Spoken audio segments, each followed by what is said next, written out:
Hey, shalom, shalom. First and foremost, I'm going to give our honor, glory, and infinite praises unto Yahweh, by Hashem Yahushua, by Hashem Rakakadash. Double honors to the elders and the apostles of Great Millstone. Peace and blessings be to the hopeful elect. And this going to be another camp video on how we know that we're the Hebrew Israelites, right? Because the scripture tells you in Deuteronomy 28 that these curses are going to be for a sign and a wonder, right?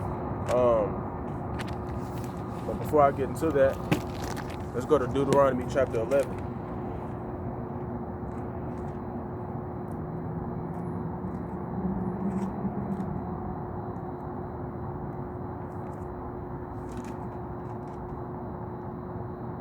All right, this is Deuteronomy chapter 11 and verse 26.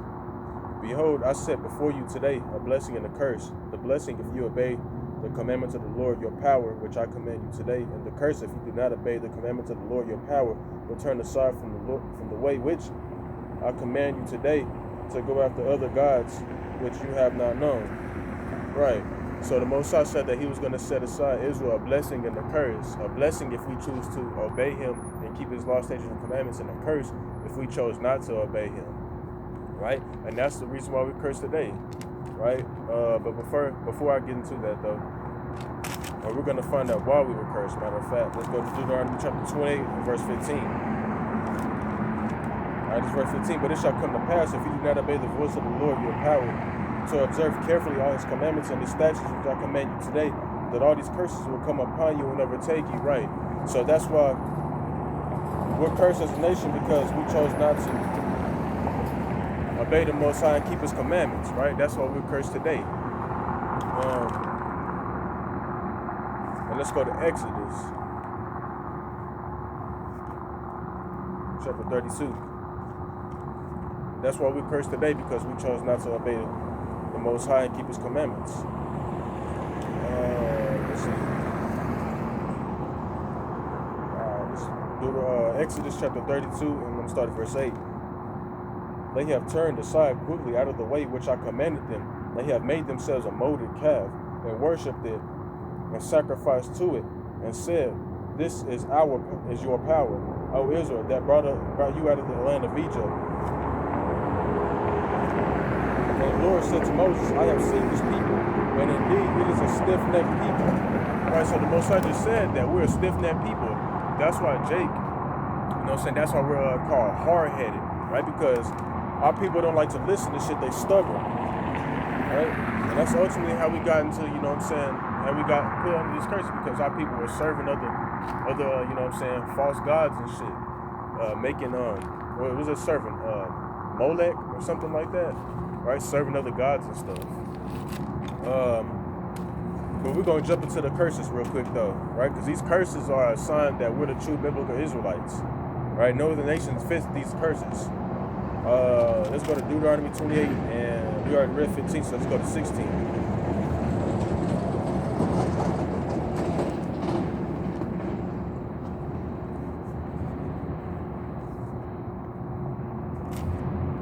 Alright, this is Deuteronomy 28 and 16.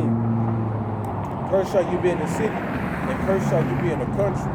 Right, anywhere, when it says cursed shall you be in the city, it's talking about no matter what city you go to, you're going to see Jake in the lowest state. Right, we're in the ghettos, we're in the slums, we're drugged out, whatever, right? We're cursed in every city, right? We're in lowest conditions, right? And cursed shall you be in the country. No matter what country you go to, you're going to see Jake. You're going to see Jake at the lowest estate, in the ghettos, living the worst. Let me see. All right. And let's go to verse 17. Cursed shall be your basket and your kneading bowl, right? This is going to our businesses. That's why Jakes don't own businesses and shit like that. And if they do, they either file for bankruptcy or they either get closed down. Right? Because some curses hawking, man. Curses gonna hawk our ass, bro. Let's go to verse 23. And your heavens which are over your head shall be bronze, and the earth which is under you shall be iron. This is going to our prison cells, right? Jake is really kind of notorious for being, in prison. Right?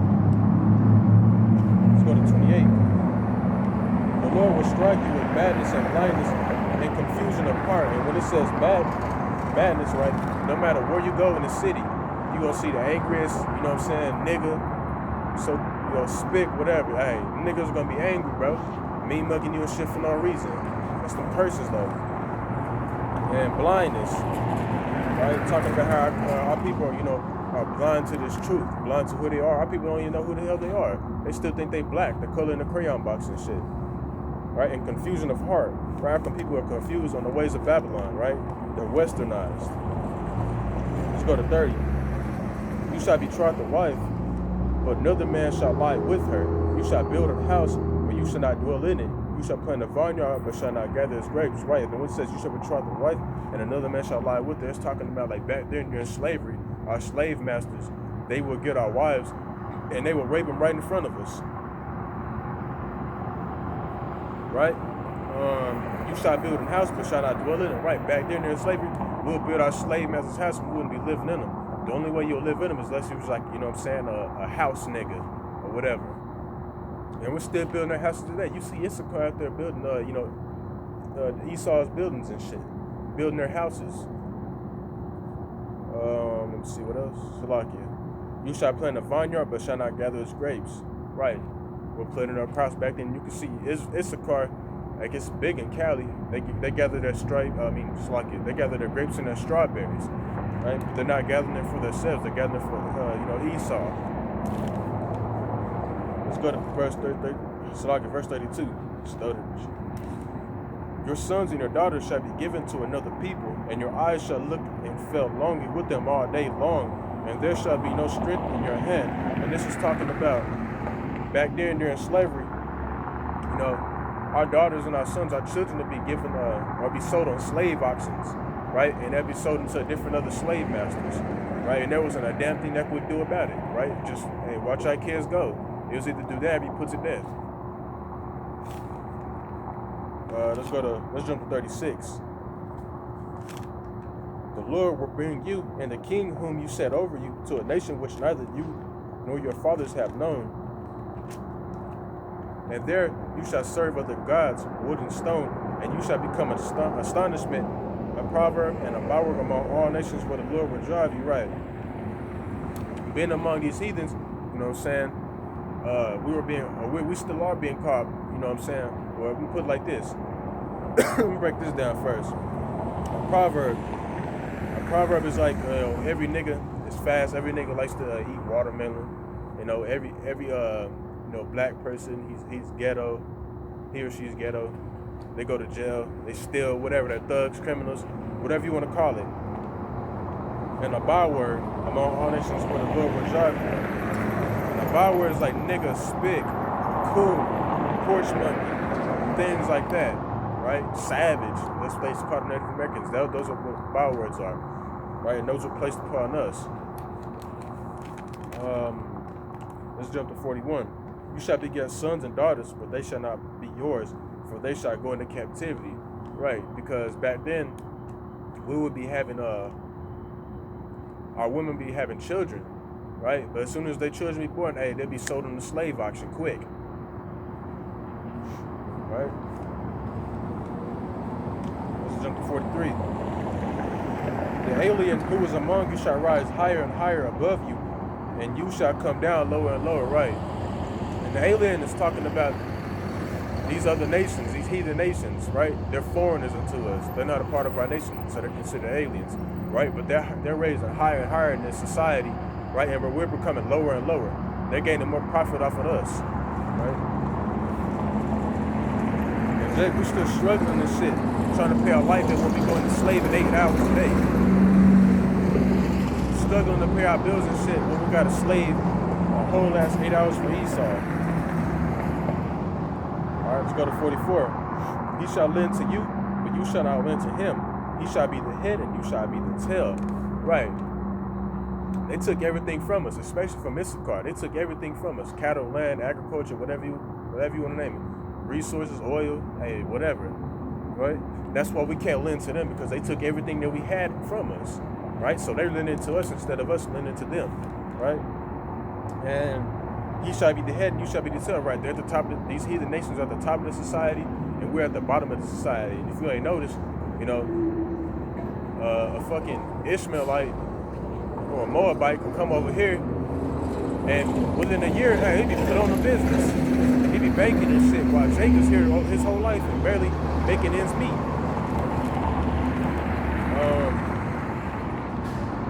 Let's go to 45. Moreover, all these curses shall come upon you in pursuit and overtake you until you are destroyed, because you did not obey the voice of the Lord your power to keep his commandments and the statutes which he commanded you. And there shall be upon you for a sign and a wonder, and on your descendants forever. Right? So these curses are, or say, put it like this. Say you go down the street and you see at Walmart, the only reason you're going to Walmart is because of the sign that says Walmart. That's how we know we're the true biblical Israelites, because these curses are a sign for us, right? And we were cursed, man, because, hey, we didn't obey the Most High, worshiping false gods and shit. All right, let's go to 48. Therefore, you shall serve your enemies, whom the Lord will send against you, in hunger, in thirst, and nakedness, and in need of everything. He will put a yoke of iron around your neck until he has destroyed you, right? So whatever you want, no matter, hey, food, water, clothing, Social Security, ID, whatever it is, whatever the so-called Black, Latino, Native American man and woman needs, we have to go to the so-called white man for. And the scripture just said that there are enemies. We have to go to our enemy for everything we need and want. Like Ralph Lauren, Nike, Gucci, them are all owned by the so-called white man, right? Food, you gotta go to Walmart, whatever local grocery store you have, that's owned by the white man, right? You gotta pay your water bill, or you wanna go to the store and buy water bottles, that shit's all owned by the white man, right? And he will put a yoke of iron around your neck, on your neck, until he has destroyed you, right? This is talking about physically, back then during slavery, because they did put a literal yoke of iron upon our neck, right? And this is talking about spiritually as well, because, or mentally, because they destroyed us as a people, right? That's why we don't know who we are. And we still think, you know what I'm saying, that this is our resting place and shit. We still think that society is for us.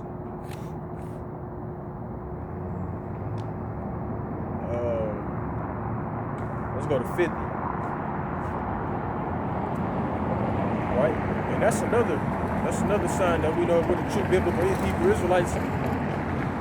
Because the so-called white man, the Israelites that you see over today, they don't gotta go to their enemies for anything, right?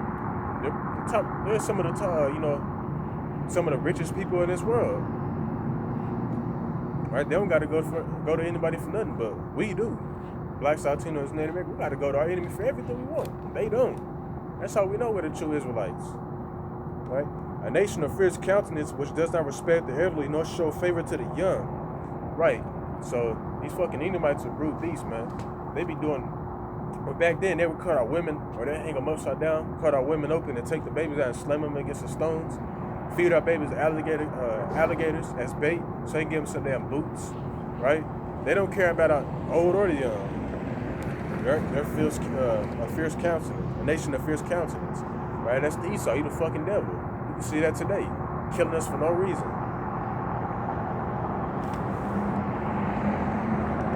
51. And thou shalt eat the increase of your livestock and the produce of your land until you are destroyed. They shall not leave you grain, or nor wine, or oil, or the increase of your cattle, or the offspring of your flocks, until they have destroyed you, right? They took everything from us. Right? They took our cattle, land, agriculture, shalakia. I apologize for that. Resources, they took everything from us, man. Let's go to 54. The sensitive and very refined man among you will be hostile toward his brother. Right. And can you not see that today? That the blacks, Latinos, and Native American men is hostile toward their people. They're hostile toward other people. That's why we shoot each other in the streets, fight each other, hate each other and shit. Toward the wife of his bosom and toward the rest of his children whom he leaves behind, right? And that's a big problem in the so-called black community, right? The fathers leave their children behind, right? These Edomites like to make jokes out of that shit, but hey, that's how we know that we're the true Israelites. The scripture just said that. That's plain who this is talking about. It isn't talking about no damn Edomite. Edomites don't leave their children behind. I mean, some of them do, but this is a big problem in the black community. Let's jump to 64. All right. The Lord will scatter you among all peoples from one end of the earth to the other. There you shall serve other powers, which neither you nor your fathers have known, wood and stone. Right? So we were going to be scattered amongst every heathen nation, and we were going to start serving their gods. That's why people, you know what I'm saying, serve Caesar Borgia and shit. They be worshiping the cross, Allah, Buddha, whatever the hell that is. They serve all that. But we're going to find out why we're scattered amongst everybody, all these nations. Right? Verse 68. And the Lord will take you back to Egypt in ships by the way of which I said to you. You shall never see it again. Right? The Lord said that he was going to bring us back into Egypt again with ships. Not talking about the physical land of Egypt. It's talking about spiritual Egypt, meaning America. Right? That's why you look on the back of your dollar bill, you see the pyramids. Right? You can go to Las Vegas and see, you know, the pyramid that they built down there. Right?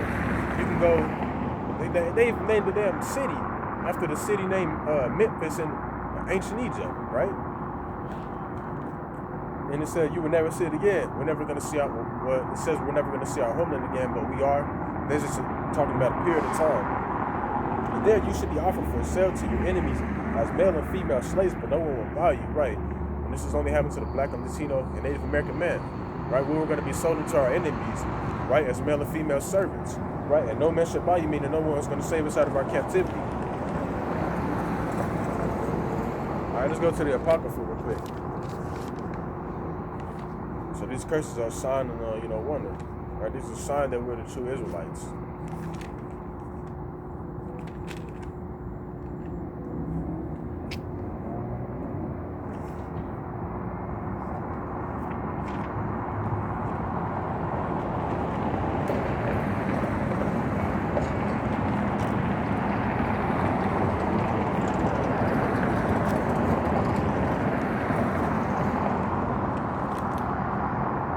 This is First Ezra, chapter 8, and verse 82.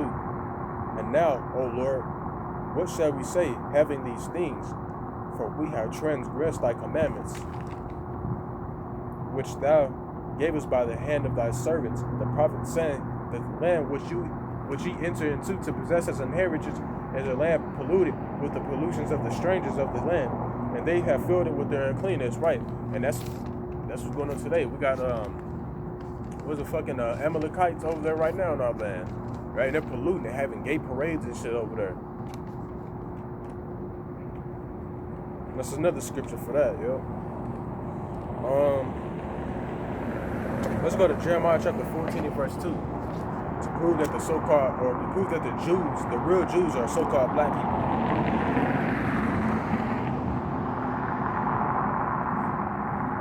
The so-called Negroes who you see today. Scripture tells you that Judah was going to come over here to the Americas and be met up with the rest of the tribes as well. Let's see.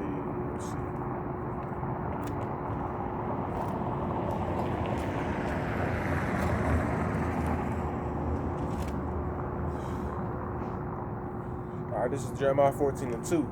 Judah mourns and her gates languish. They mourn for the land, and they cry up, and they cry of Jerusalem has gone up.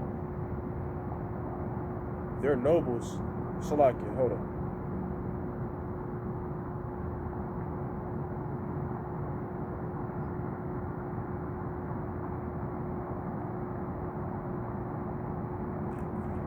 Salakia, give me a sec.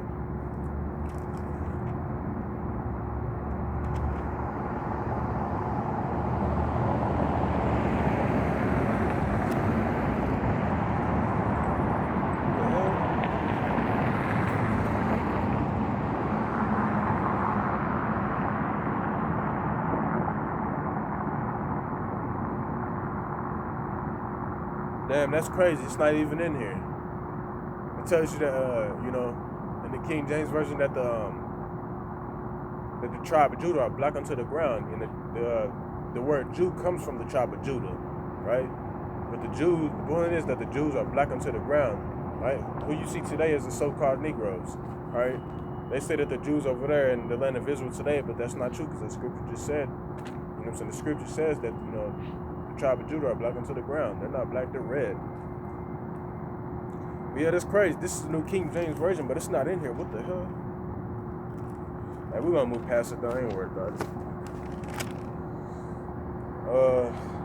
Let's go to Revelations in chapter 11.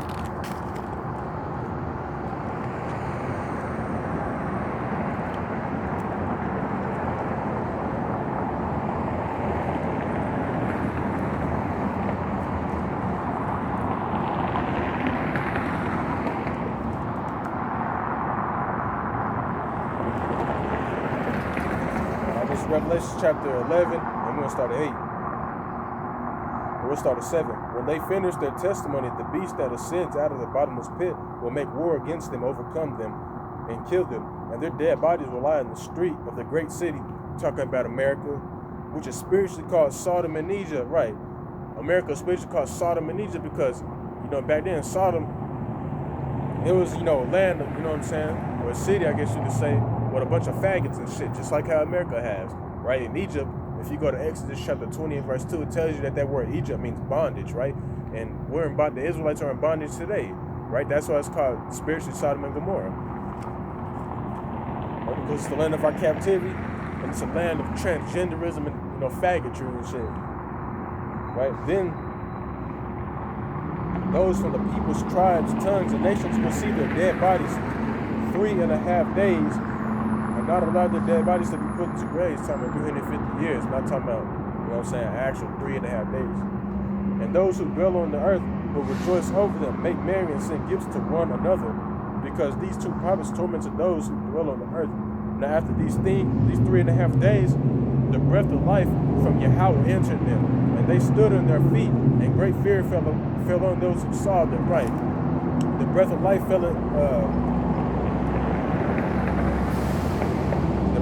entered into, their dead bodies. That's why, we're welcome to this truth now. Because, the Most High woke us up, right? We're not in the congregation of the dead anymore, right? Because back then in the world, when we were being Gentiles and shit in the flesh, we were dead. We were spiritually dead. But the Most High woke us up. Now, He gave us that breath of life. Now, we're woken up to our true nationality, right? And we know the truth of the Bible now. But that's pretty much all I had, man. Gotta go get my sister and shit. But hey, man, with that being said, Lord willing, y'all was edifying. I'm gonna try to come back with another, with a impromptu later on tonight. Right, man. Lord willing, y'all was edifying. Before I close, I'm gonna give all honor, glory, and infinite praises unto Yahweh by Hashem Yahushua, by Hashem Kakadash. Double honors to the elders and the apostles of our millstone.